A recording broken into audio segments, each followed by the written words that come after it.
ஓம் நம சிவாய. Happy new year.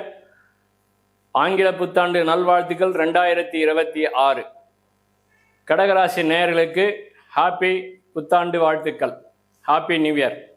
இந்த கடகராசிக்கு இந்த 2026 என்ன மாதிரியான படைப்புகளை உருவாக்க போகுது கிரகங்கள் அப்படிங்கிறத நம்ம பார்க்க போகிறோம். இந்த குரு, சனி, ராகு, கேதுவுடைய மாற்றங்கள் நமக்கு என்ன செய்யும் இந்த ஆண்டு? ராஜ கிரகமான உங்கள் ராசிக்கு, அதாவது கடகராசி, கடக லக்னம் ரெண்டுமே எடுத்துக்கலாம். உங்கள் லக்னத்துக்கும் உங்கள் ராசிக்கும் 9 கூடிய பாக்ய சாணாதிபதி அவரு உங்கள் ராசிக்கு 12ஆம் இடமாக மிதுன ராசியில் இப்போது சஞ்சரித்து கொண்டிருக்கிறார்.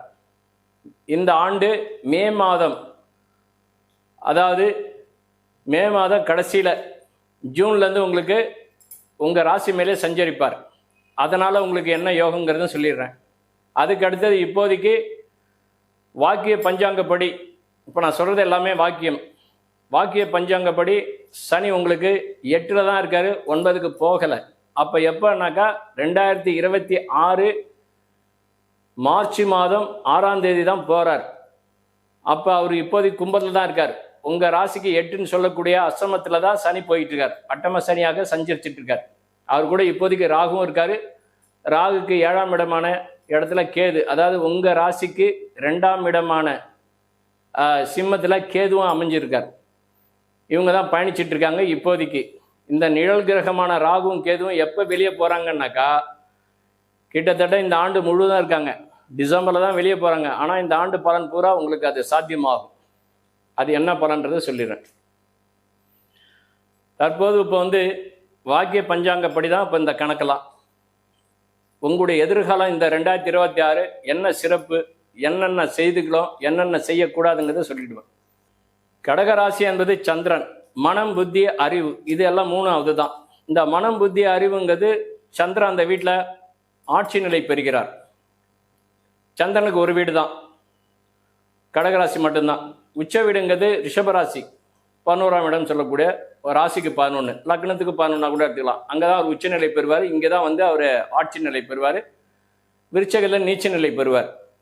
இப்போதைக்கு சந்திரன் உங்கள் ராசியில் ராசிநாதனாக நம்ம எடுத்துக்கலாம், லக்னநாதனாக எடுத்துக்கலாம். இந்த ராசி லக்னங்களுக்கு சந்திரன் யோகாதிபதி. அந்த வீட்டில் இப்போதைக்கு குரு வரார். அது ஒரு சிறப்பான யோகம். அது எப்போனா 5வது மாதம் கடைசியில், மே மாதம் கடைசியில், ஜூன்லேருந்து யோக பலனை உங்களுக்கு கொடுத்துருவார். இந்த 12ஆம் இடத்துல இருக்கிறது என்ன பலனை கொடுப்பார்னாக்கா, 12ங்கிறது விரயம். 12இல் ராவணன் முடி விழுந்துன்னு ஒரு விதி இருக்குது. இந்த 9ங்கிறது, அதாவது எப்படின்னா 12ஆம் இடங்கிறது இந்த 9 கூடியவர், 12ஆம் இடத்துல இருக்கிறது விரயம்தான்.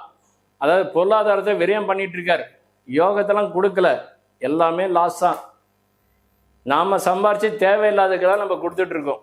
ஆனால் கடகராசி நேயர்கள் நல்லா தான் இருக்குது. இந்த குரு வந்த பிறகு தான் இந்த 6 மாத காலமாக உங்களுக்கு 11ல் இருந்து உங்களுக்கு யோகத்தை கொடுத்த குரு இப்போ உங்களுக்கு இந்த 6-7 மாதமாக உங்களுக்கு மகர இதில் 12ஆம் இடத்துல போயிட்டு உங்களுக்கு விரயஸ்தானத்தில் போய் உட்காந்து விரயங்கள் தான் கொடுத்துட்டு இருக்கா, தவிர யோகத்தை கொடுக்கல. ஏன்னா அது புதனோட வீடு, மிதுன ராசி, காற்று ராசி, மின்னல் வேகத்தில் செலவாகும். இதுதான் பண்ணிட்டு இருக்கு. இப்போ இதுதான் ராவணன் முடி 12இல் வீழ்ந்ததுன்றது. நீங்கள் எதிர்பார்த்த பதவி இது எல்லாமே உங்களை விட்டு கைவிட்டு போனது. நீங்கள் அரசாங்கத்தில் எனக்கு இந்த பதவி போடுங்கன்னு இங்கே உள்ளே போயிருப்பீங்க. அவங்க தூக்கி அடிப்பாங்க. கிட்டத்தட்ட 250-300 கிலோமீட்டருக்கு அந்தாண்ட போய் வேலை செய்யுங்கன்னுவாங்க. இதெல்லாம் இந்த கடகராசி நேயர்கள் ஏறக்குறைய இந்த ஒரு வருஷமாக 1.5 வருஷமாக அதை அனுபவிச்சிட்டிங்க. இதுதான் விதி. ஆனால் அனுபவிச்சா கூட வருமானம் வந்தது, தேவையில்லாததுக்கெல்லாம் செலவு பண்ணிட்டீங்க, அவ்வளோதான். ஆனால் ஒரு சொத்து கிடைச்சது, ஒரு சொத்து இது.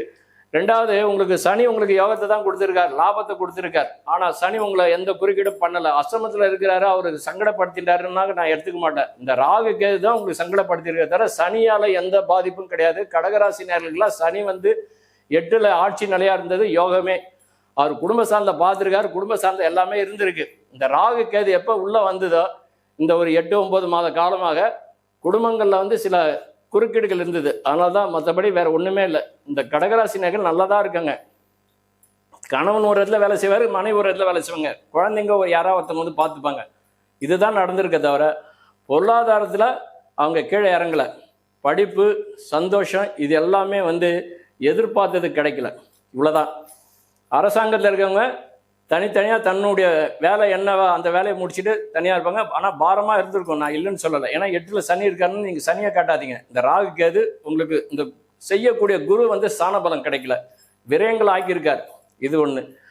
ரெண்டாவது எப்படின்னா, இப்போதைக்கு இளைஞர்கள் படித்தவங்களுக்கு இந்த 2026 குரு வந்த பிறகு உங்களுக்கு யோகத்தை, ராஜயோகத்தை அதிகமாக கொடுக்கும்.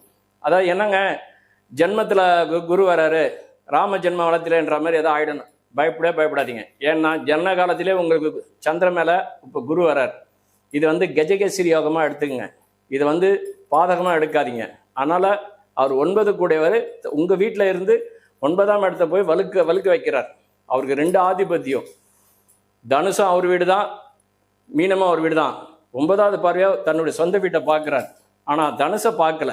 தனுசு என்பது உங்கள் வீட்டுக்கு அது 8ஆம் இடம். அப்போ அந்த 8ஆம் இடத்தினுடைய அவருக்கு வந்து அந்த பார்வை கிடையாது.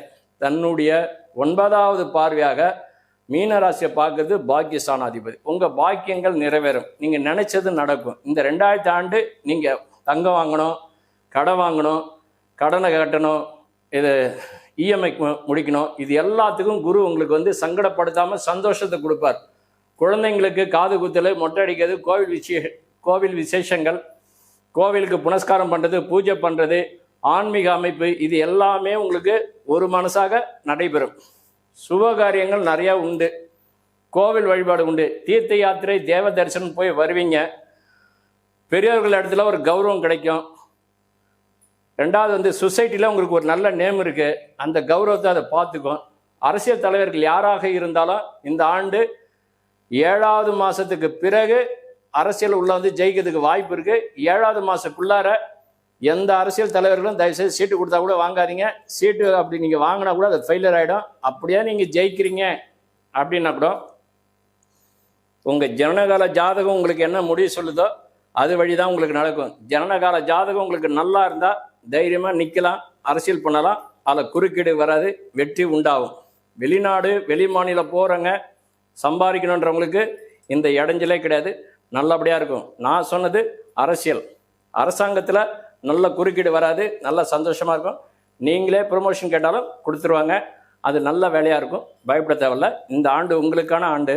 இந்த ஆண்டில் எந்த கலக்கமும் வராது, சாகசங்கள் உண்டு, வெற்றிகள் உண்டு, சந்தோஷம் உண்டு.